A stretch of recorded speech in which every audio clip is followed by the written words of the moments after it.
Baik, Assalamualaikum warahmatullahi wabarakatuh. Jadi di sini kami dari kelompok 8 mau mempresentasikan materi dari beberapa ini dari bab 11 yaitu struktur organisasional. Di sini kami akan membahas 4 materi. Yang pertama ada struktur organisasi tradisional dengan kelebihan dan kelemahan yang berkaitan dengan strategi. Lalu yang kedua, di sini kita ada perubahan yang terjadi dalam suatu abad.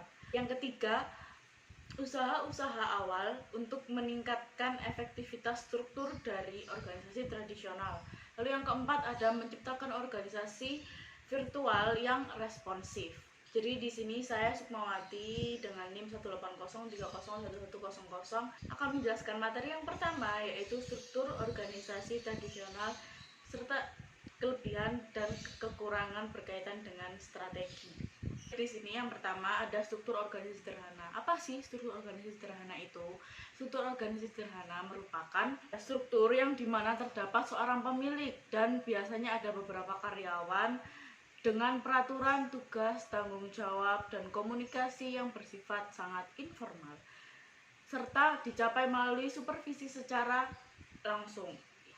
Dengan begitu, struktur organisasi sederhana ini cocok untuk usaha-usaha atau bisnis yang baru saja berkembang, atau juga bisa dinamakan bisnis yang kecil. Jadi struktur organisasi sederhana ini tidak cocok untuk perusahaan yang besar. Oke, selanjutnya ada yang kedua ada struktur organisasi fungsional. Apa sih struktur organisasi fungsional? Struktur organisasi ini merupakan struktur organisasi di mana tugas orang dan teknologi yang dibutuhkan untuk menjalankan bisnis dan dibagi menjadi grup-grup fungsional. Jadi di sini tuh kayak dibagi berdasarkan fungsinya. Bisa dilihat di tampilan 11.2 yang ada di buku di halaman 333. Di situ struktur organisasinya seperti kayak sesuai fungsinya, misalnya teknik, produksi, atau personalia, akuntansi keuangan. Ada ya di situ contohnya.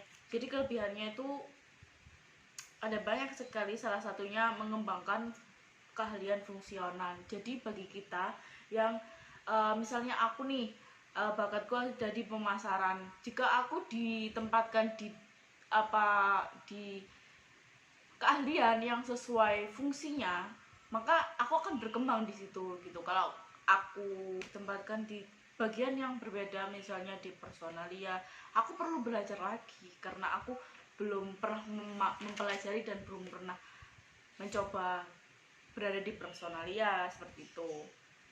Untuk kekurangannya sendiri, jika kita memakai struktur organisasi fungsional ini, salah satu kekurangannya adalah menciptakan kesulitan-kesulitan dalam koordinasi fungsional dan pengambilan keputusan antar fungsi. Karena kita pakai bagian-bagian yang berbeda, dipisahkan secara fungsinya, jadi kita kayak nunggu pendapat salah satu dari bagian terlebih dahulu. Yang ketiga di sini ada struktur divisi. Apa sih struktur divisi? Struktur divisi itu struktur di mana sekelompok unit atau divisi yang relatif otonom diatur oleh suatu kantor pusat. Namun setiap divisi operasi memiliki spesialis fungsionalnya masing-masing yang menyediakan produk atau jasa yang berbeda dari divisi lainnya. Sekarang kita lihat contoh tampilannya, contoh strukturnya ada di tampilan 11.3. Di situ dijelaskan yang pertama ada CEO, lalu dibagi menjadi ke manajer umum divisi A, divisi B, dan divisi C. Namun di salah satu divisinya dia itu punya spesialis fungsionalnya sendiri-sendiri. Jadi di divisi A ada fungsional untuk SDM, untuk akuntansi, untuk pengembangan dan penelitiannya sendiri-sendiri. Setiap fungsional itu ada di setiap divisi.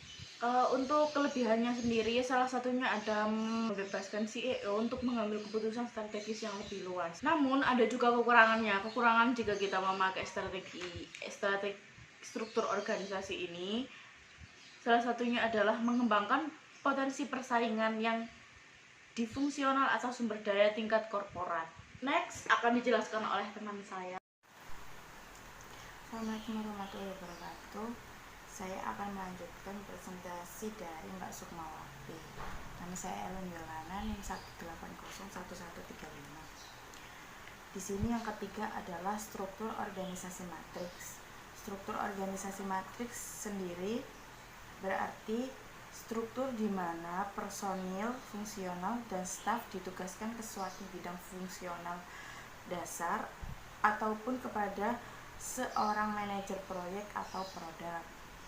Kelebihan dari struktur organisasi matriks ini adalah memaksimalkan penggunaan yang efisien atas manajer fungsional, sementara kekurangannya dapat menimbulkan kebingungan dan kebijakan yang saling bertolak belakang. Selanjutnya adalah struktur tim produk.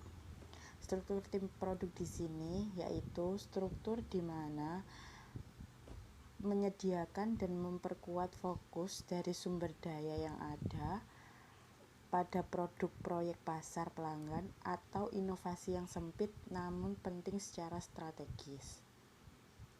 Bisa dilihat contohnya struktur organisasi tim produk di slide presentasi. Selanjutnya adalah perubahan yang terjadi dalam suatu abad. Jadi dari setiap abad ke abad, karakteristik perusahaan berbeda-beda. Di sini terdapat 3 tren fundamental yang mendorong keputusan mengenai struktur organisasi yang efektif.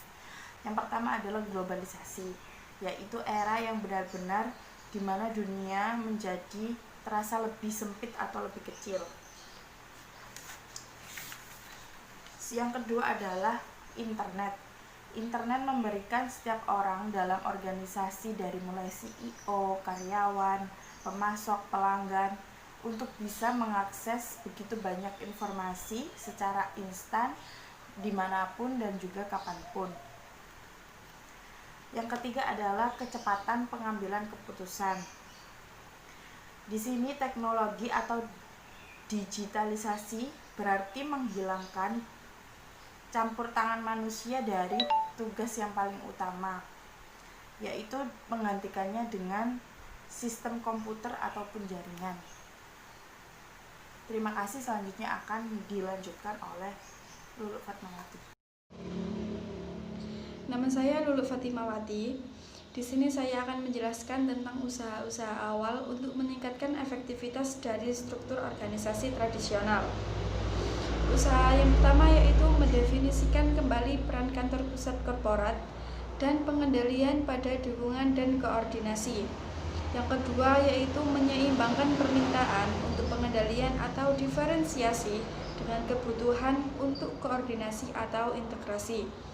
Yang ketiga yaitu melakukan restrukturisasi untuk menekankan dan mendukung aktivitas-aktivitas yang penting secara strategis. Restrukturisasi adalah mendesain kembali suatu struktur organisasi dengan maksud untuk menekankan dan memungkinkan aktivitas-aktivitas yang paling penting bagi strategi perusahaan untuk berfungsi seefektif mungkin. Kemudian, menciptakan organisasi virtual yang responsif. Dalam menciptakan suatu struktur organisasi virtual yang responsif, dapat melibatkan yang pertama yaitu pengalihdayan, menciptakan suatu organisasi modular. Pengalihdayan merupakan suatu kekuatan pendorong mula-mula bagi tren organisasi virtual. Kemudian yang kedua yaitu pengalihdayan proses bisnis, yaitu segmen industri jasa pengalihdayan yang paling cepat berkembang di seluruh dunia, mencakup beragam fungsi administrasi, pengadaan barang, keuangan, dan akuntansi penjualan dan pemasaran, manajemen fasilitas, bahkan manajemen pelatihan dan pengembangan. Yang ketiga yaitu analisis strategis, perjanjian antara 2 atau lebih perusahaan, di mana perusahaan tersebut menyumbangkan kapabilitas sumber daya dan keahlian dalam usaha bersama, biasanya dengan identitas yang terpisah, di mana masing-masing perusahaan mengorbankan kendali penuh sebagai ganti potensi untuk berpartisipasi dan memperoleh manfaat dari hubungan ventura bersama tersebut. Kemudian yang keempat yaitu menuju struktur tanpa batas. Komponen utama dari konsep ini adalah menghapus divisi-divisi internal sehingga orang-orang dapat bekerja melampaui batasan fungsional, bisnis, dan geografis untuk mencapai suatu keragaman integrasi kemampuan untuk mentransfer ide terbaik. Kemudian yang kelima yaitu organisasi pembelajaran serba bisa. Assalamualaikum warahmatullahi wabarakatuh. Nama saya Salsabila, NIM 180301104. Di sini saya akan menjelaskan tentang pengalih-dayaan. Pengalih-dayaan atau outsourcing sendiri adalah memperoleh pekerjaan yang tadinya dilakukan oleh karyawan dalam perusahaan tersebut dari sumber-sumber di luar perusahaan. Pengalih-dayaan sebagai suatu cara untuk menciptakan organisasi virtual yang responsif memiliki banyak keunggulan potensial. Yang pertama, dapat menurunkan biaya yang dikeluarkan ketika aktivitas yang dialih-dayakan dapat dilakukan secara internal. Yang kedua, dapat mengurangi jumlah modal yang harus diinvestasikan oleh suatu perusahaan dalam kapasitas produksi atau jasa. Yang ketiga, manajer dari personel perusahaan dapat berkonsentrasi pada aktivitas-aktivitas yang penting bagi misi perusahaan. Yang keempat, konsentrasi dan fokus ini memungkinkan perusahaan untuk mengendalikan dan meningkatkan sumber-sumber keunggulan kompetitif utamanya.